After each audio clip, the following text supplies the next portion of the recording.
Nous sommes à Felletin, petite commune de 1700 habitants en Creuse. Tous les chemins mènent à vous. C'est parti.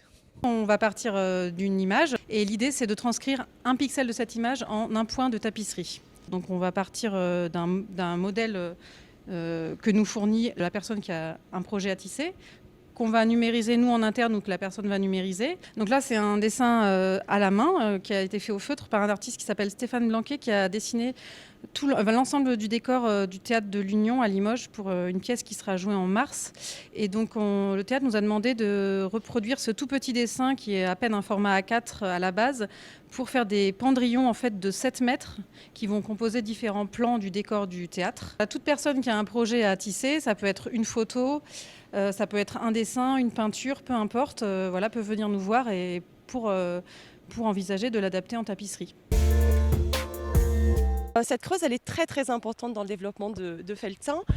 Elle nous fait nous rappeler que cette eau est vraiment à l'origine de la prospérité de la ville. Il faut imaginer que dès le début du Moyen-Âge, cette rivière a permis le développement d'une activité industrielle très importante. C'est vrai qu'on peut évoquer plutôt des papeteries, des tanneries, des unités de filature. Et là, par exemple, on découvre en fait les fondations d'une ancienne minoterie qui a brûlé au début du XXe siècle, mais qui témoigne bien en fait de l'importance de ces moulins qui pouvaient aménager justement cette vallée de la Creuse ici dans ce quartier historique du Pont-Roby. Et puis une activité un petit peu plus étonnante ici sur les bords de Creuse, un peu cachée à côté du Pont-Roby, l'ancienne taillerie de diamants, la Felletinoise, qui a abrité jusqu'à près de 80 tailleurs de diamants. Vous animez des festivals et en particulier un festival, on m'a parlé de la laine qui décore un peu le territoire. Ce sont les Journées nationales de la laine. Toute la ville se met surtout au diapason de l'événement, puisqu'en fait on invite tout au long de l'année des tricoteuses à participer à un projet collectif qui a comme objectif de décorer en fait le cœur de ville d'éléments tricotés.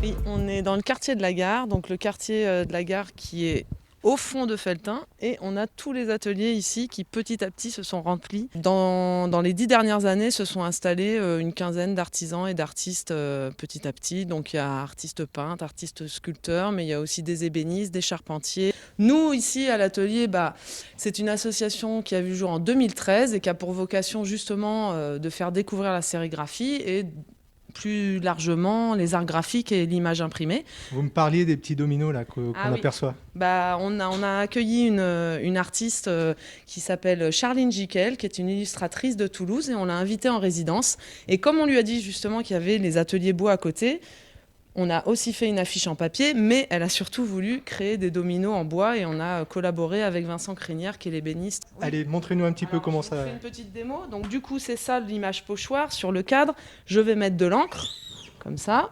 Ensuite, je positionne une feuille. Donc on peut imprimer différents supports, du papier, du textile, mais aussi du bois, du métal, du verre. C'est ça la sérigraphie, Mélanie. Et c'est là la magie. Hop, tac, je soulève et vous avez l'image imprimée.